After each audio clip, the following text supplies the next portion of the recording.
So, you're thinking of getting a hair replacement system. When is a good time to get one?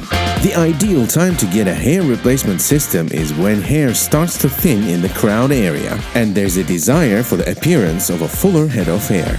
However, it is also perfectly possible to wear one, even if the hair loss is in advanced stages. Since a hair replacement system is meant to be undetectable, getting one in the early stages of thinning hair versus the late stages will make it less obvious.